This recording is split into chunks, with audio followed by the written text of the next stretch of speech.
Welcome back to the Doc Talks podcast with Shane and Cambrie. Let's go! Let's go. Jeez, that was short. Was it? Let's go. That was a little bit better. Was that better? We've got... Go ahead. Go? No. Sorry. No, I want you to say what you were going to say. We got some good feedback on episode 3, and episode 4 is quickly going viral. Yeah, something like that. Yeah, no, the people are listening. The people are liking it. Thank you, guys. If you have any feedback for us, feedback away. We want to be the best podcast on the market, but we need feedback for that to happen. Can we be just the best aviation podcast on the market? Slowly but surely, yes. We want constructive criticism, or just criticism, whatever floats your boat. I like that. Yeah. Or floats your seaplane. Yeah, exactly. Floats your seaplane. So, what are we talking about today, Shane? I think we're going to talk about the things that we do, the pilots do, the fuck-ups. That are just stupid mistakes. That we don't talk about. No, I know, because it's embarrassing, because no one talks about it. Yeah, and then you get young pilots that like, oh, nobody ever fucks up. And really, you do, quite a bit. I literally thought my CFI was like top tier, like God level, could never make a mistake. And then I became a CFI, and then I made mistakes all the time. And then I was like, holy shit, my CFI probably wasn't that like amazing, actually, because no one ever talks about what the mistakes they make, because it's a hit to their ego, or they're embarrassed about it. Like, there are some people that are really good about it, but a lot of pilots don't like to talk about when they mess up. No. Well, you've got that, and then you're always afraid of the FAA listening in. Yeah. And cracking down on some stuff that you've done. That's so true. We could hypothetically say plane A was not in U.S. airspace. True. When said incident happened. Yeah. We could phrase it like that. So today we're going to be talking about the things no one wants to talk about. The things we don't want to talk about. But we're going to talk about them. You got anything right off the bat? Do you hear that sound? Yeah, take your phone away from the mic, please. There you go. All right, go ahead and start. What do you got? Can you think of like your number one top like bonehead? Yeah, I can. Thing that you survived, but hypothetically could have been real bad. This story is hypothetical. It's a made up story. Didn't actually fiction happen. Or is that nonfiction? It's fiction. Okay. Wink, wink. So in this said story, fiction story, this is a story I'm making up right now. I was flying a 150, a Cessna 150. Now, for those of you that are watching that don't know what a Cessna 150 is, a Cessna 150 is an underpowered golf cart that flies. I thought you said it's the greatest airplane that's ever been. It's a really great trainer, but not a lot of juice in her. Okay. So, Cessna 150, hot day, night, heavy. In weight and balance, but heavy. Okay. Heavy right there. for what it is. Okay. Okay, so hot day, everybody. For those of you listening that aren't a pilot or maybe don't know what happens when you fly on a hot day, the air is less dense. Therefore, it's the plane can't produce as much power, and the prop can't bite as much air, and the wing doesn't have as much air to fly with, if that makes sense. As much lift. So that's what you get on a hot. When you're heavy, you're just heavy. The plane has a hard time climbing out, longer takeoff roll, all that fun stuff. So I was flying in a 150 at night, hot, heavy, with a student who was getting night current again. I was a flight instructor, and he just hadn't flown at night for a while, so he wanted a flight instructor with him. Sure, sounds great. So we go out. First lap in the pattern doesn't go very great, because flying at night is just a little bit of a different sight picture than during the day. I was like, okay, cool. Let me demo the next one. Demoed the next one, demonstrated the landing. Okay, great. Then I let him take the third one. So he's coming in to land, coming in over the runway, and we're not center line. We're so far off the center line, if we were to touch down, our left tire would be off of the runway. So, okay, that's not great. I was like, we'll see if he saves this. I was like, yeah, he's not going to save this. So I'm like, let's go around. So he adds the power in, slowly retracts the flaps, and we're just not producing that much power. We're just not climbing out really well. And I'm like looking ahead, I'm like, those buildings are getting pretty close pretty quick. Like, this is a time, there's not been very many times where I'm like, this might be the end. This was one of the times where I'm like, okay, what are we going to do here? This is not looking very good. So, okay, I'm like, my controls, I take the airplane, like, everything's right. We're flying our airspeeds correctly to fly out. We're full power. Our flaps are up. I look down, and my carburetor heat's on. Didn't turn the carburetor heat off. Well, what happens when you turn your carburetor heat on is you get less power from the engine, essentially. Because you have hot air going into the engine, which is less dense. So, okay, I turned the carb heat off. Imagine that. Rocket ship. Freaking rocket ship. And telling that story, it's not like, oh, that was scary. But we were flying in a the airport's in the middle of a city. Like, we have light poles and buildings that are relatively tall, and they were coming up awfully quick. So that's one of my many stories. Of it. So what do we learn from that? Well, you better know your flows, your checklist. Exactly. Know your flows, know your checklist. Things happen quick. Well, that's, talking about that's actually, I like to talk about that a lot, is a lot of people think, how do I say this? Checklists are phenomenal, but in an emergency, a checklist is going to be second thing you do. Well, right? in that situation, it was happening so fast, I didn't necessarily have time to pull out a checklist. Well, that's what I always say. Run through it. Yeah, that's what I always say. So, like, you better understand the flows. Mm-hmm. You better be able to go and figure out what's going on and why. Kind of go from there. I think that's my phone. So you got to be able to run through the flows, figure out what the airplane's doing, and understand where everything's at in a setup, especially in a takeoff and or a landing scenario. Because like you say, everything happens fast, and you don't really have time to reach down, grab your checklist, open it up to page 12, and run through the, why aren't I, making any power here? What's going on? I mean, you did the right thing. You checked everything. Okay, your flaps are up, your throttles to the firewall, your mixture's where it needs to be, you're flying your numbers, but it's still not climbing like it was or should have been. So reaching down and doing that. So, yeah, for young student pilots or people that don't have a lot of flying experience, I'm a big flows guy. I think it's just how my brain works. I'm a better flows guy than I am a checklist guy. But you need to be able to do both. You back everything up with a checklist, absolutely, when you have time. But you better know where everything needs to be and how it needs to look to do that. Yeah, because that can turn sideways awfully fast if you don't know what you're supposed to be doing. And yeah. So I guess I got to tell one of mine. One of the this one's going to be about fatigue. Okay, pilot fatigue. So I've got customers that we fly down to Las Vegas, and I've got between Vegas and Coeur d'Alene, and I've got customers that I fly out of Guthrie, Oklahoma, right outside of Oklahoma City. So just one of those days that I had customers that needed to get from Las Vegas to Coeur d'Alene. And then the next day, I had a flight out of Guthrie. So I blasted off out of Coeur d'Alene like I normally do. Typically 2.5, 3 hour flight. King Air 200 down to Vegas. Landed at Henderson. Got fuel. Got some lunch at the cafe. If anybody's there, go to the cafe. Popped off. Grabbed my customers. Flew them back to Coeur d'Alene. Well, I didn't want to get up another morning at dark 30 to fly to Guthrie, which is 3.5, 4 hour flight, and then fly Guthrie on the next day. So I said, well, it only takes me 6 hours to get round trip to Coeur d'Alene, so I could still make it to Guthrie and have my duty day still good and feel fresh. And I was just single pilot at the time. King Air is a single pilot airplane. But this is going to kind of play into the importance of somebody in the right seat, especially on certain flights. And I changed how I fly and what my personal minimums are. We talk about that a lot, but personal minimums on that. So Vegas, or Coeur d'Alene, Vegas, Coeur d'Alene, no big deal. Done and done. Heading over to Guthrie, blast off out of Coeur d'Alene. I top off, blast off out of Coeur d'Alene. Heading to Guthrie, something that I've done 40 times. Many, many, many times. Coming in, and Guthrie comes over some military airspace there, so they historically hold me high. I think you've been into Guthrie with me, haven't you? And they held us high till the last minute. So they typically hold you above 20, 21, and then you're 10 miles out and dive bomb. Yeah, dive bomb the airport. So that's what they did. So it's late now. I mean, I'm losing time as I'm going east. Not physically, but I lost time. Just 2 hours. Time zones, yeah. So it's dark. I'm coming into Guthrie, and the same thing. They held me high. And it was just me in the airplane. And, of course, I'm at 210, and they say, yeah, you're cleared to do whatever you want to get to the airport.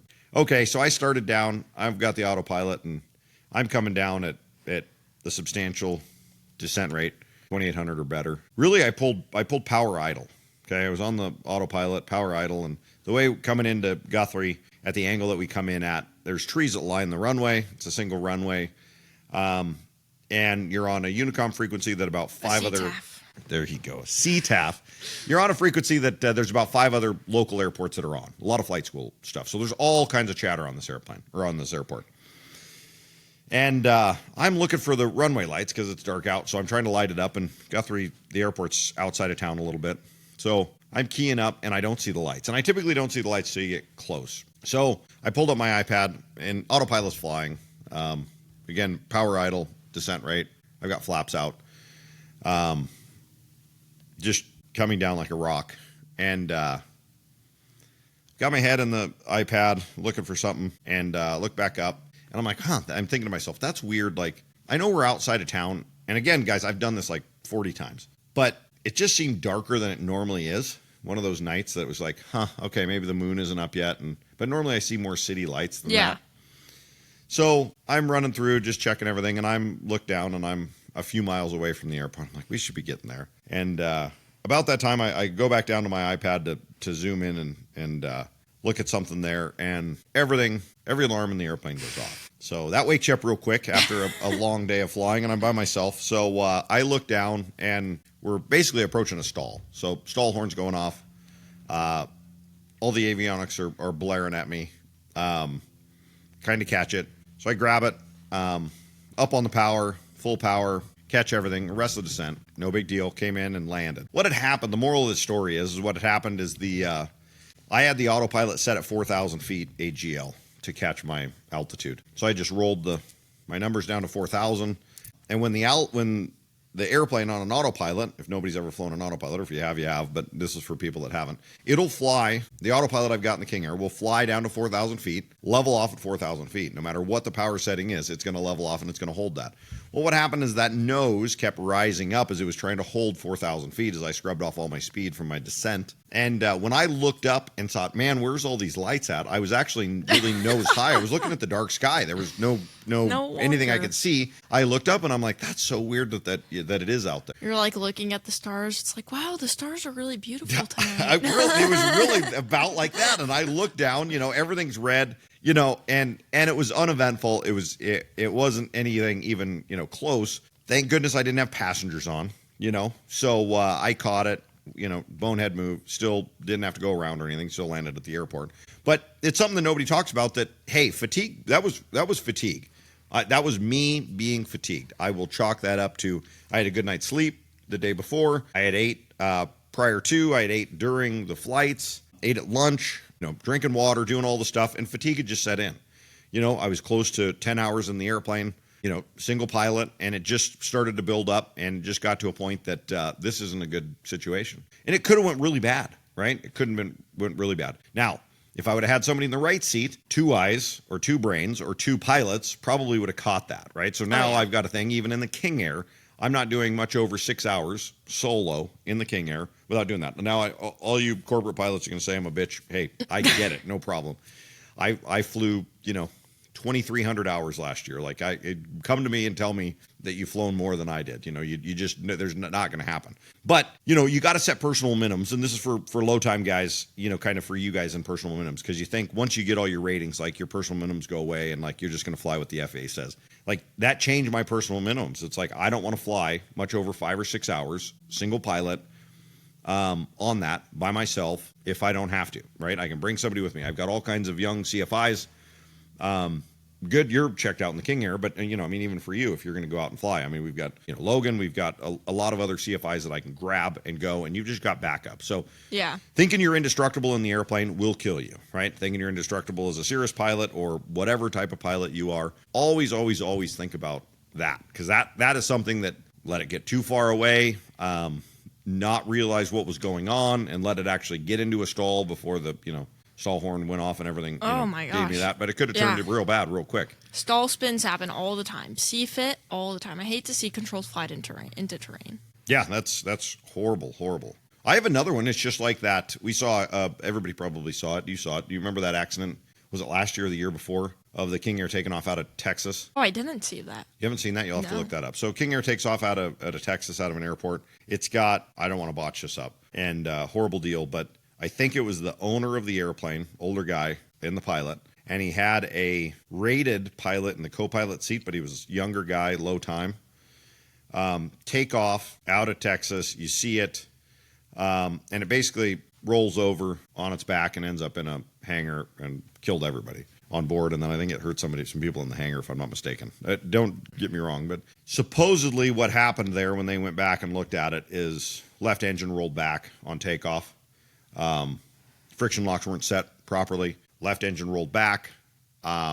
Didn't catch it. I think there was some audio somewhere. I don't know if it was the tower or something like that. They can hear the co-pilot saying, this. And what happened when, my understanding was when they had passengers on board, the pilot wouldn't let the co-pilot touch any of the controls. Oh. Right? Which is horrible crew resource management. That's not how you set up a crew resource management. If you're going to put somebody in the co-pilot seat, they should be able to at least give some insight and maybe catch something like that. But bad deal. And I've had that same thing. I was in the left seat. I was checking somebody out in the King Air. Very, very, very experienced pilot. We took off out of, here we go, Henderson again, going southbound out of Henderson. So southbound, you've got to outclimb the terrain.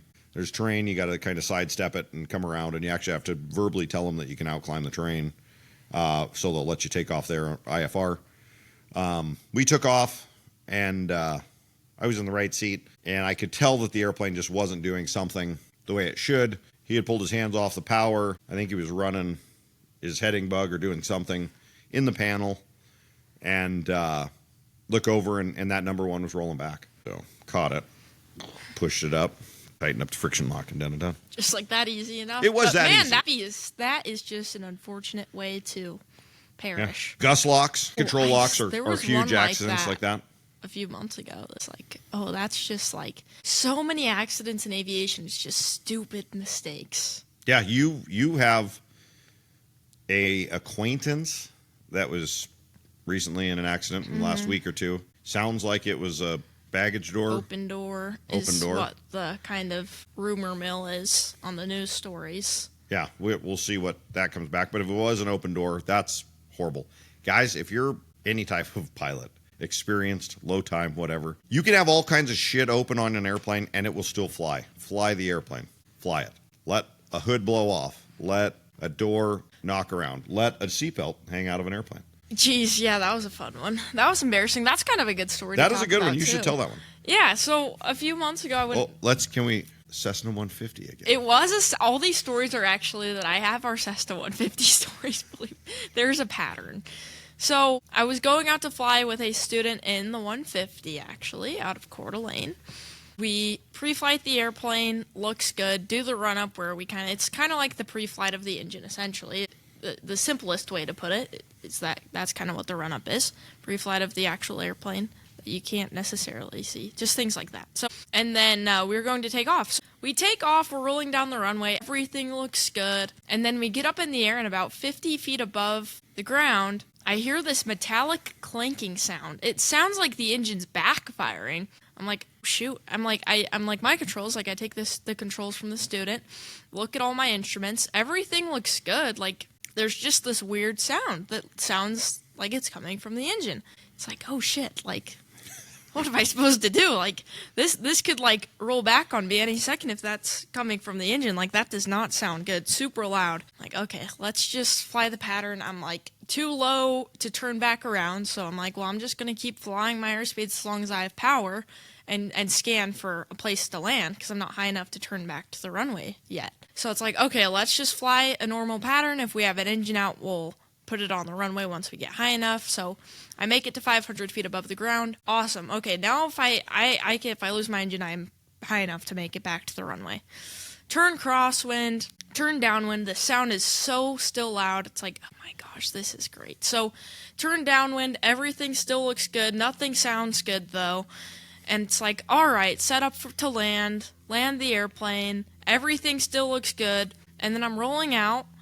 Sound is still coming, and I get off the runway, and the sound stops. It's like, okay, let's just taxi to the flight school and see what's going on here.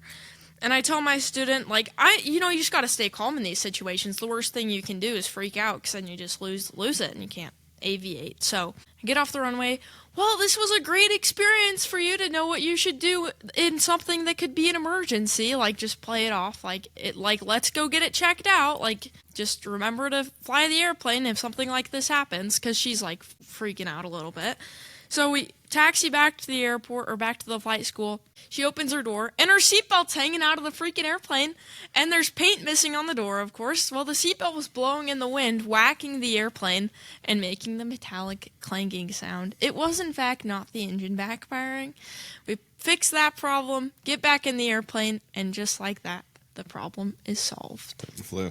This is a great time to talk about, because if anybody's listening to this that isn't a pilot, you hear about an emergency happening at an airport, and you think you're in an airplane. Why can't you just turn around and land right the way you came back? So that's a great question. It's a very relevant question, and the reality is that it's a lot of people call it the dead man's turn, right? 180-degree turn back to an airport.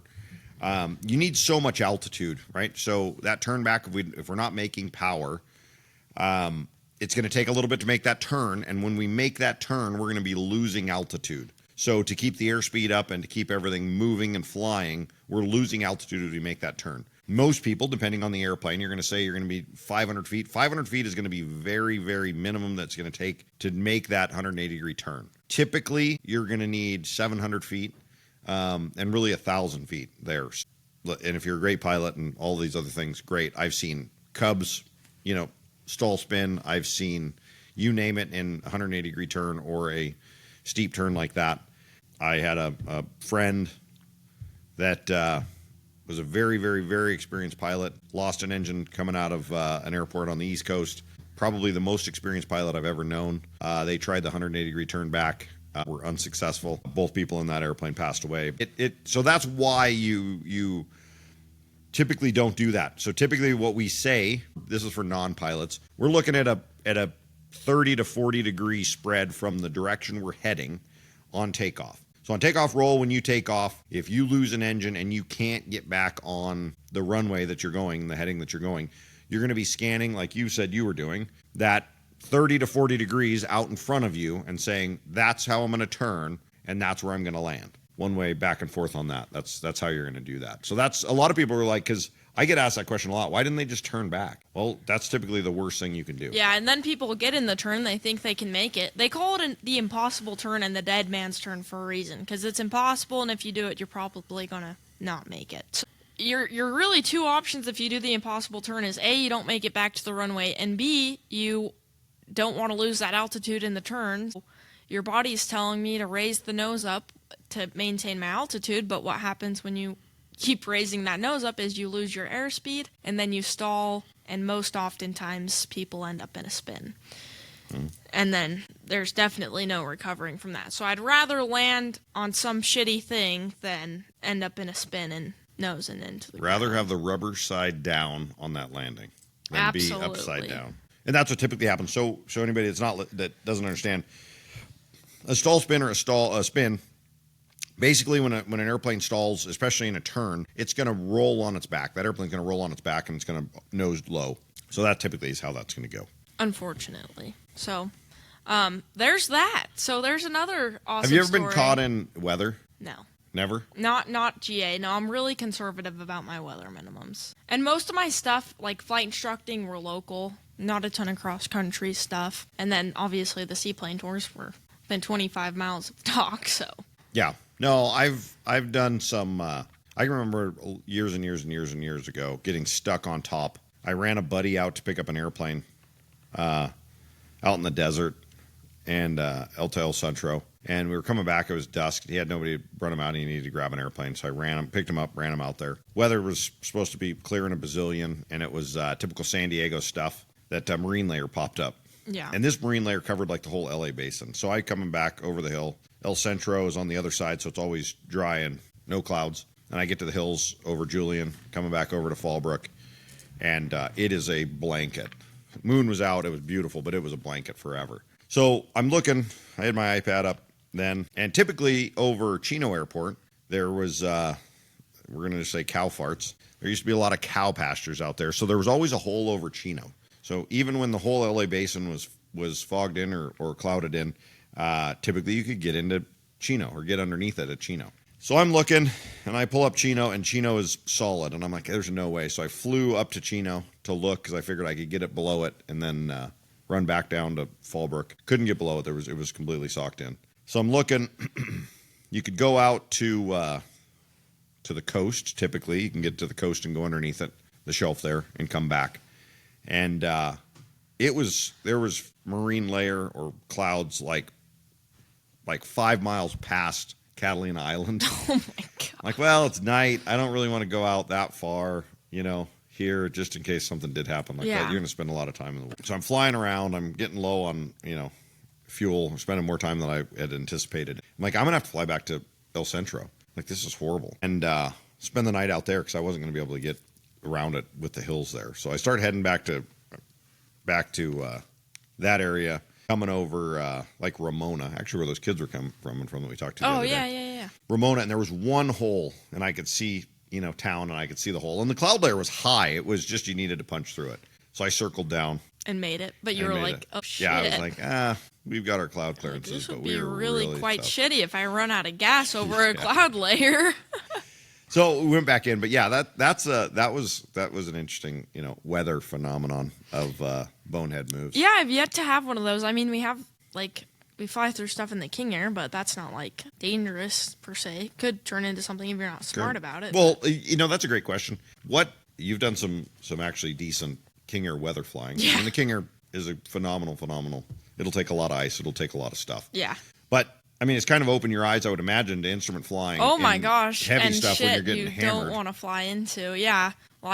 Don't punch through clouds that look spicy. Yeah. If you're in a little 172 and you're on an IFR flight plan, I could fly through that. Yeah, no, you're going to find out awfully quickly that it's a lot more shitty inside of that cloud than it looks from the outside. Yeah. I mean, we've flown through stuff that looks fine from the outside, and then you're in it and you're like, oh my gosh, literally ice immediately.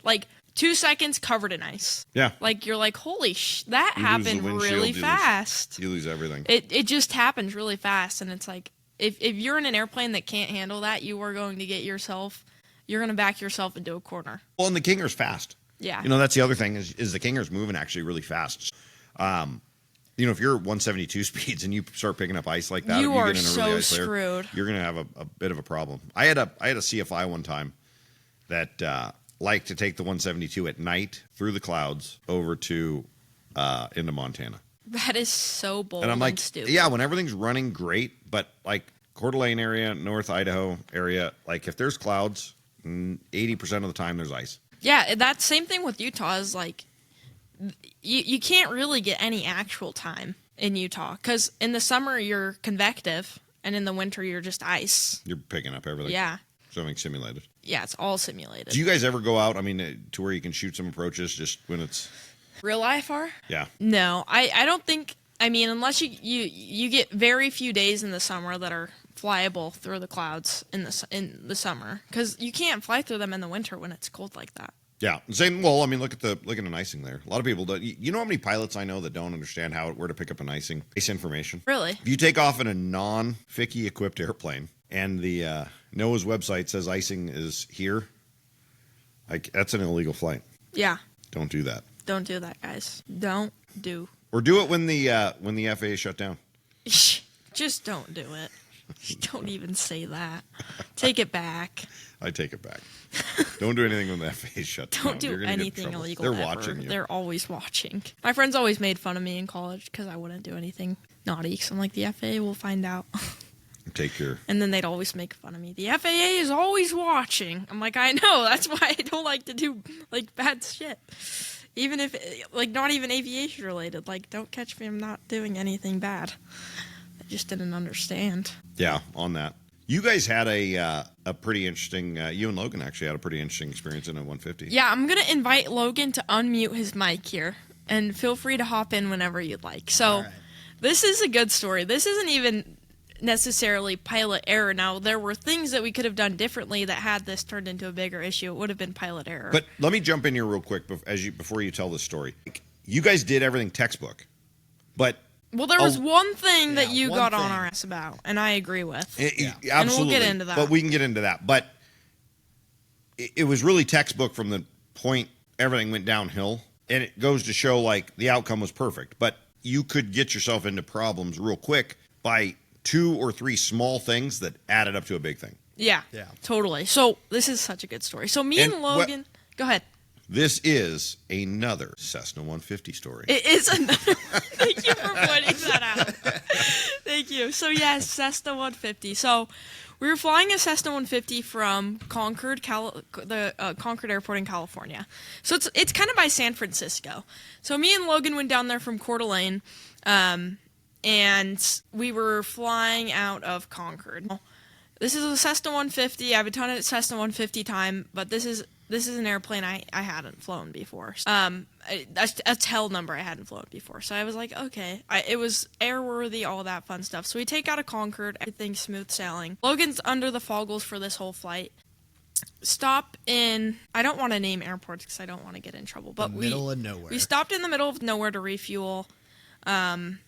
Left there and continued north to Central Valley, California. Yeah, that's a good way to put it. Central Valley. Yeah, so we're flying north, and Logan's under the foggles. I'm flight instructing, and we get over what mountain range is that? It's by Shasta. It's the Siskiyous is what it is. The Siskiyous. We're over the Siskiyous. And we're flying along. Logan's under the foggles. And I look at I'm like listening and feeling the airplane. And I feel something and I hear something and I look at the RPM gauge. We lose like how many hundred? Like 300 or 400 RPM? That first drop was 400. It's like, oh shit. Okay, that's not good. So I'm like, okay, that's not normal. I'm like, Logan, take the foggles off. I think I said it just like that. Yeah, that's when I knew it was getting real, was when you're like, take the foggles off. And I was like, uh-oh, like this is not good. Okay, I take the airplane from him. Our RPMs, we're flying around at like 2,400 RPM, and we're getting these 400 to 500 drops. Yeah. And it'll come back up for a couple seconds, and then it'll drop for a couple seconds, and you can feel it and you can see it in the gauge. It's like, okay, that's not good. So I'm like, what are our options here? So this is the best crew resource management I've ever had in my life. So I'm like, Logan, where's my nearest airport? So Logan's over there. I love this story. I'm so happy about how we handled this. This was so good. So Logan has the iPad open. We're over a mountain range. Don't forget the water. And there's a lake underneath us. Okay, great. So I'm like, we are about to lose our engine. I thought we were going to lose our engine. So I'm looking around. I'm like, well, fuck. We have nowhere to put this airplane down. Like we do, but none of these are good options. You've flown over the Siskiyous. How would you describe those trees there? I will tell you, there's a few places. I mean, I've flown all over Alaska, and that 30 minutes flying north-south from Oregon down into California, coming across Siskiyous. They're like 100 to 300 foot tall trees, and there's no place to land for a ridiculous amount of time. It's just trees. You have a lake, and you have a road that was curvy and full of cars. The 5 running through there, you'd have to be a phenomenal, fighter pilot to land on the 5. Yeah. So I'm like, okay, so what are we gonna do here? So I'm like, Okay, so Logan tells me our closest airport is that shithole over there that has no... Was it Weed? No, it wasn't Weed. It was... Well, there were a handful of options. There was Weed, there was Redding, and then there was another small private strip. Okay. That if we landed there, we would just be like... Yeah. I've seen that movie. Hopefully we have cell phone reception, because I don't know if anybody's going to be there when we land. So I'm like, I think that we need to turn back to Redding. Like, it was the second closest airport, the first closest airport being that strip that was a private airport. I don't know what our services look like there, and I don't want to be trapped there. So let's go to Redding. Once we get past the Siskiyous, we have a nice road and a bunch of open fields. So meanwhile, our RPMs are still wah-wahing back and forth, like, okay, pooping my pants a little bit. Yeah. And we're flying along, and I'm like, Logan is amazing. Logan's getting all my radios set up, giving me like status updates on everything around us. I shout out to Logan. We wouldn't have been able to do it. I wouldn't have been able to do it. Like I think it was just kind of that perfect combination of like teamwork. Yeah. Like the unspoken, like, shut up, do your job. Yeah, no, fly the literally. Like, we're airplane. not going to talk about how scared we are right now. Yeah. Like, we will be scared on the ground. Yeah. Right now is the time to not be scared. So, had we been alone, Logan by himself or me by myself, it would have been fine, but it wouldn't have been executed this well, I don't think. So we're flying back. We get past the Siskiyous. It's like, okay, a huge sigh of relief. I'm like happy. If I lose my engine, I'm gonna be okay. Like, if I lost my engine now, like, hip hip hooray, But I'm now safe. we've got 15 miles of farm field between us and the airport, so it's like the home stretch. The home stretch. Now, this is where me and Logan made a mistake, and we started descending. So, Shane, I want you to hop in here and explain why that was not a good idea. Well, if you do live, and this is, I think we all sat down and kind of went over this here. So altitude is your only friend when you're having engine issues, okay? If you're on fire or anything else, it's not. But if you're having engine issues, altitude's your only friend. Yep. Always, and if you're having engine issues to where you're not able to hold your altitude, you're going to be in some sort of descent. But you want to minimize that descent down to the minimum you've got to lose until you get there. You don't want to do a normal descent just because you have power, even though your engine's fluctuating, because at any point in time during that 15 minutes, you could have lost the power. Yep. Then you would have ended up in a field or on Highway 5 or, whatever, and the outcome wouldn't have been as good. So I kind of got after you guys after the fact, and listen, armchair quarterback always. But, something to think about for anybody that's out there. Hold your altitude, get over the airport, and circle down. If you radio the airport and say, hey, Tower at Airport, we're having some engine issues. We've got power right now, but I want to stay at 6,500 feet until I get over the airport. They're going to give you every opportunity you can. The air traffic controllers are there to help you in any and every way possible. Everybody gets so worried about these guys giving you a hard time. Would you declare emergency? Yeah, that's fine. Declare the emergency. Don't be afraid to declare the emergency. Don't be afraid to hold your altitude and get over the airport and say, hey, we're having some engine issues. I don't know what's going on. We could lose it at any time. We're going to stay here, and we're going to circle down and land. Mm-hmm. So that was kind of as we debriefed, And for me, like, this is where I went wrong, where it's like, we're past the Siskiyous, and I was like, oh, we're safe now. Reality, it's like, no, like, we need to hold it high until we get to the airport. So that was kind of the big mistake learning moment in all of this, was, okay, make sure you hold it high. So we're about 4,000 feet above the ground. We enter the pattern 2,000 feet above the ground, and typically your normal pattern is flown 1,000 feet above the ground. So we were still holding it a little bit high, but probably not what we would have wanted to do. So we were holding it high. We came into land. It was relatively uneventful other than the engine issues. We were still getting the RPM drop. There were a couple RPM drops where I was like, well, this is the one. Like, everybody make sure your seatbelt's buckled, and let's run the checklist. I think the highest that I saw personally was somewhere between, I think, 600 or 700 drop. Yeah, I mean, we got down. I remember seeing on the gauge, we were right around, like I said, like 2,400 RPM, and I saw it drop down to like 15 or 1,600. Yeah. It's like, okay, that's not good. And when we had the issue, it's like, okay, please, let's do the engine roughness, engine failure checklist. Run through the checklist. Nothing's working. Yeah. We ended up landing. Everyone was safe. Took the airplane into the maintenance shop, and they flushed the fuel tanks, and sure enough, they got a bunch of shit out of the fuel tanks, including a fuel nozzle off of a 5-gallon fuel jug. Like you said, and you said this, I remember this. This is the one thing that I remember from walking away after that flight, is I wish we had a GoPro in the airplane. I know, that we it were was able so to record good. that. Yeah, but like we got down and it's like, okay, now we can have our little like holy shit moment. Both me and Cambrie had to walk away in separate directions and just like take a breather and just like, okay, we're good. We're good. We made it back. Regroup, and that's what it is. So your crew resource management. They're taught that when you go to the airlines, okay? But that is just as important in a Cessna 150. Yeah. As it is in a 7.3, right? If you have somebody else in there that can assist you with those tasks, utilize them. Don't fuck around and do something stupid.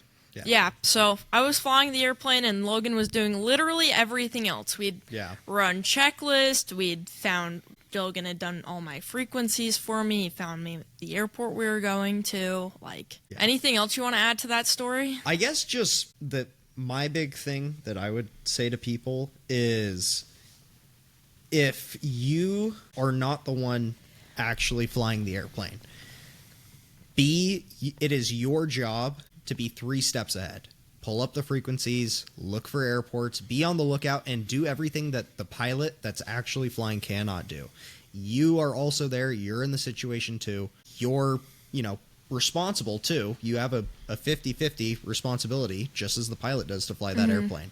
So, fly it all the way. What's that saying, Bob Hoover? Bob Hoover, fly it all as far into the crash you can get there, if that's what's good, the outcome's going to be. Yeah. And then you get times like when I brought the T-28 home. We'll talk. We should talk about that. Like that was a neat flight.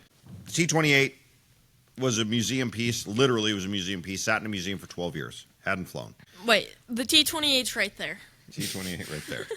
Thank you for pointing that out. Sat in a museum for 12 years. Not flown, but it was flown prior to that. It had done air shows. It had done all kinds of stuff. So, get it and run out there. Got to do an annual on it.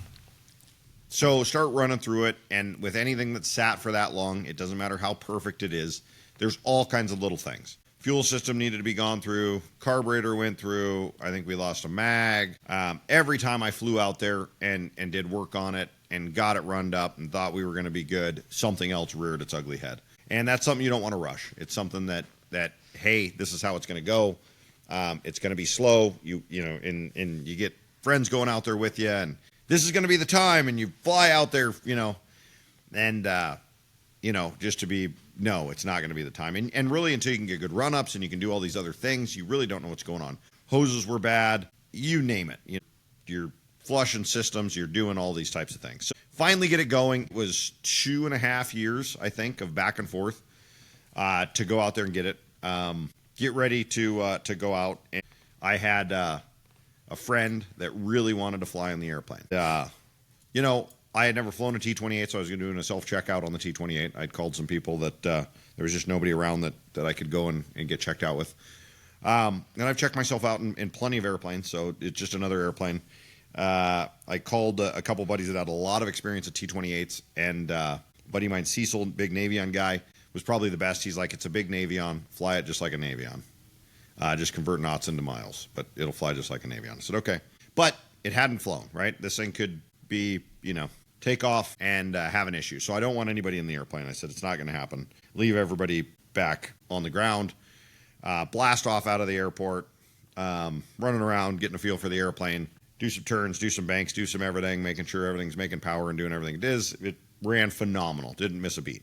So come back in, land, decal it, check everything. Everything looks good. Said, okay, guys, fuel this thing up. Let's head for home. So fuel it up. And again, I'm kind of getting pushed back from 2 different buddies that want to fly in the back seat. And I said, listen, still new airplane to me.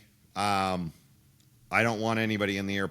If everything goes wrong, I only want to have to worry about myself. I don't want to have to, and figuring out the airplane. I don't want to have to worry about, and this is something that I take on. That's a responsibility that I take on as a mechanic and as a pilot. I don't want to have to be responsible for somebody else's life, especially somebody that how do I say this? If it was somebody that I that had a lot of experience in airplanes that I thought could have gave me that crew resource management like you guys had, I'm all for it. But the person that was screaming the most wasn't even a pilot.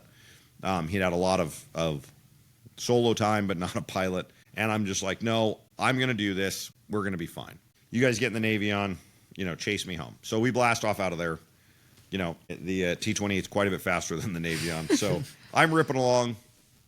And it wasn't very high. I'm coming from like North Dakota. So I'm 4,500 feet. Everything's just humming along, do. Talking to those guys, I'm out in front of them, and I hear a noise and a shudder in the airplane. You're like, this is it. And I'm like, here she goes. So again, doing like you guys do, engine instruments, what's going on? Everything looks good. I can't find anything other than a shudder. So I'm like, okay, well, I'm going to lose the engine. I'm not over a road. I'm, pitch up for getting some altitude here. Like, okay, where am I going to go? I'm going to put this thing in the deal. I radio back to the guys chasing me said, hey, I'm whatever, how many miles I was away from whatever airport on this heading, end up on the ground somewhere. I don't know where I'm going to end up yet. When the engine goes, I'll let you guys know, but you guys are going to be 20 or 30 minutes behind me. If, I get out, look for the airplane, and come pick me up or send somebody to come pick me up. Flying along, and just waiting, and nothing. It didn't hiccup anymore, other than I had a huge fuel imbalance. So, so that was kind of the other thing, is I'm getting close to you've been with me coming west, so you get kind of the Montana, then you hit the mountains. Yeah. And from the mountains, you don't have a lot of options, So I was coming up to the mountains, and my fuel light, I think it was the left tank fuel light, bing, low fuel. And I'm like, son of a... And it pulls from both tanks. But one of the fuel vents was clogged, so I was sucking more. It wasn't completely clogged, but it was clogged up a little bit. So I was sucking more out of one side than the other. But I didn't know, again, fuel gauges worked when I topped them off. When legally does a fuel gauge have to work? It only has to show empty. It only has to show empty. So you don't know if these gauges actually are working or reading right, or what is this light reading from? Do I have fuel? I was going to go, because I was going to go to Flathead. I was going to go to Polson and get fuel in Polson and then do the hop over, because I couldn't make it all the way back, but that's where I was going to go. I'm like, well, I don't really want to be over, kind of like you guys. I don't want to be over the mountains. Yeah. And have this. I'll take the farmer's fields all day long in a T28. I don't want to be over the frickin' mountains and have a hiccup and end up in some valley with trees and a shitty river at the bottom. So I found a Podunk Airport, had crazy cheap fuel. Great guys came out and checked out the airplane, put some oil in it, fueled up, radioed those guys. Those guys came and met me there in the Navion, and then we blast off, came back. But yeah, that was my first T28 story there. And it was awesome. And I will say the T28. Was that the first and last time you've flown that plane since? No, flown a couple times since. But no other issues? No, flies great. Kind of on the maintenance note too, is when we had our issue, those mechanics there, they were so sure that those tanks were clean before they even drained it. And then they drained it, and they're like, oh, those were really dirty. Yeah. If you feel that something is wrong with the airplane and the mechanics are saying, no, have them do it anyway. Yeah, you're the one literally. flying it. Yep. Don't let them tell you what you're comfortable with flying. Yeah, I agree with that 100%. They tell you it's good, but you don't feel good about it still. Yeah. Yeah, and I'm glad we did, because then at least we could, because we had to fly over those mountains. So then when we ran over it again, it's like, okay, we can have peace of mind that we know everything was checked. Yeah, and it was still a little bit we were just like, my butt was so clenched, like my ass was sore after we landed. Well, and here's a great one for you guys to think about, and for anybody else, young or low time pilots. You guys are always looking for ferry jobs, right? It's a new experience. It's exciting. It's all of these different types of things, and you can build some hours. But that's something to really think about, is you take on these airplanes that you don't know, and then you're trying to save a buck. You were the low-priced guy, right? You're $200 a day. The other guy was $500 a day, or a guy like me is $1,250 a day to fly this airplane, right? So you go out and you do it, and then you're afraid to take it into the shop, because you don't want to charge us and you don't want to lose the job. But, like, what's the difference? You're going to auger this airplane in. Rather lose your job than lose your life or lose the airplane. Yeah, seriously. If the guy can't afford to fix an airplane, because that you're moving, you probably shouldn't be flying it. Yeah, there was back in Utah, there was this airplane that was getting ready to be ferried, and it was notorious. I wanted to take the job so bad to ferry it, and everyone was like, do not ferry that airplane. I was like, okay, whatever, screw you all, but I won't ferry it. Like, I wanted to ferry it so bad, but I didn't. And I'm so glad I didn't. I know the guy that ended up ferrying it, but he didn't actually end up ferrying it, because he took it out 3 times to attempt the flight every single time the airplane had an issue. Yeah. It's like, okay, yeah, glad I listened to everybody, but he was like, it's just, everyone's really hungry for time building right now, so don't make stupid decisions because you want the hours. Or if you're going to make the stupid decision, make it very educated. I flew the longest time an airplane sat that I've flown. I grabbed a Navion out of Davis Airport for a buddy of mine, became a buddy. It had sat for 17 years, okay? It had been annualed. 17 years prior, or 18 years prior, I guess it was, the owner took it out, LE'd it in, insurance paid to put a new motor, new prop, and fix everything. Supposedly, at that point in time, somebody flew it. Okay? Now, from the time that the engine went in to the time that I picked it up, it had 0.7 of an hour on it and 17 annuals in the logbook. So you tell me if that airplane actually ever flew after it was put back together. Yeah. I don't think so. So it was in annual, sat for a long time in a covered awning, so it wasn't inside a hangar. It was outside. Bought it right. It's an airplane that I probably looked at for 5 different people. The right person got this airplane. A lot of history with the airplane, kind of a neat airplane. But I picked that up. It took me 2 days to get it to where I felt comfortable enough to run it around the patch. I ran it around the patch. It was good. It wasn't making a bunch of power. Compressions were low, as you'd expect from cylinders that were set for 17 years. But took off and made it. I delivered it to Chino Airport, and they ended up doing the whole top end of the engine there. But yeah, so if you know, and I'm a mechanic, I'm an IA, a pilot. I've flown all kinds of things, and you know, it's still a calculated risk that I take sometimes. Not all the time. I mean, there's plenty of airplanes I won't fly. So think about that, you young men or women that are looking for those airplanes. Of hey, maybe I don't need to fly this fucking airplane, because having an accident on your record sometimes can keep you from getting that job you want. Absolutely. You know, bad decision making and kind of going from there. Oh my gosh. We've been talking for an hour? Well, you won't shut up. That's crazy. But yeah, is there anything else? I mean, I think, like I said, we've all got stories. Don't think that you're the only one that makes bonehead moves. What you want to do is limit, if you take anything away from this and you've listened to this long, which probably most people have signed off. Our 8, I was told today we had 8 people listening. Oh, so it's good. coming up. We're It's slowly growing. No, thank you guys all for listening. Actually, it's pretty spectacular. But everybody makes mistakes. Everybody. Nobody is a perfect pilot. From forgetting flaps. Yep. To leaving water rudders down. I'm just bringing up seaplane stuff. To forgetting to put your prop up or any one of the things that you're out flying around doing. So think about that, but don't go out and do something stupid that's going to hurt you. And learn from your mistakes that you make. Yeah, and talk to people about it, right? Let them learn. The reason I'm telling you the stuff that I've done and the stuff that Cambrie's done is hopefully for you, be like, hey, I can be honest about that. I think I had a young man tell me a fib today on a situation with an airplane that I'm going to look into, and maybe we'll be on a podcast in the future. Once I get a little bit more information tomorrow morning after meeting with this young gentleman. Yeah, things happen, right? Own it. As long as you can walk away from it, that's a great day. Walk away from it and talk about it so everybody can learn from that mistake. Absolutely. Well, I like it. Thanks for listening, everybody. Like, subscribe, and guys, if you have something you want us to talk about, comment it. We'll probably talk about it. So we're reaching out to some guests right now, trying to figure out who we're going to do. I know I'm trying to get. I've got one DPE in general I'd like to bring in to kind of pick his brain. I think he'd be fun on here. I've got some other mechanic pilots out there that some of you guys may know. I've been reaching out and trying to put that together. We've got an AME that actually has reached out to us that wants to come on and do that. So we'll kind of talk about some trials and tribulations and things like that. I think that might be an interesting go that we'll talk to.